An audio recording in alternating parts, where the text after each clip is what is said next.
August মাস বাংলাদেশের মানুষের কাছে এখন স্বাধীনতার মাস, বিপ্লবের মাস। কারণ এই মাসে স্বৈরাচার শেখ হাসিনাই শুধু বিদায় হয়নি, বরং বাংলাদেশ দখলে ভারতের চক্রান্ত রুখে দিয়েছে ছাত্র জনতা।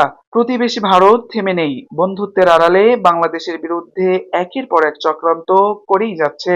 5ই আগস্ট ছাত্র জনতার বিপ্লবের পরই সংখ্যালঘুদের উপর হামলা ও মন্দির ভাঙার গুজব ছড়িয়ে রীতিমতো ঢাক ঢোল পেটাতে শুরু করে ভারতের গদি মিডিয়া। কিন্তু এই চক্রান্ত সফল হয়নি। এবার তাই বাংলাদেশকে তারা পানিতে মারার চক্রান্ত করেছে।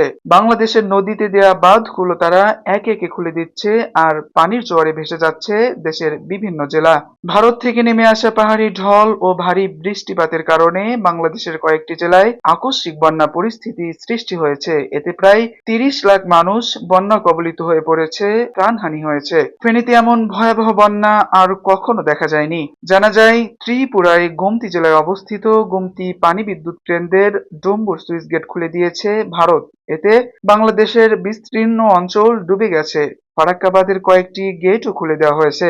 এছাড়া আরো কয়েকটি বাঁধ খুলে দিয়েছে বলে জানা যায়। ডাক, টেলিযোগাযোগ ও তথ্য প্রযুক্তি মন্ত্রণালয়ের উপদেষ্টা মোহাম্মদ নাহিদ ইসলাম বলেছেন, না জানিয়ে হঠাৎ করে বাঁধ খুলে দেওয়ার মাধ্যমে ভারত অমানবিকতার পরিচয় দিয়েছে এবং বাংলাদেশের সাথে অসহযোগিতা করেছে। সিদ্দিকুর রহমান, নাবা নিউজ 24, ঢাকা।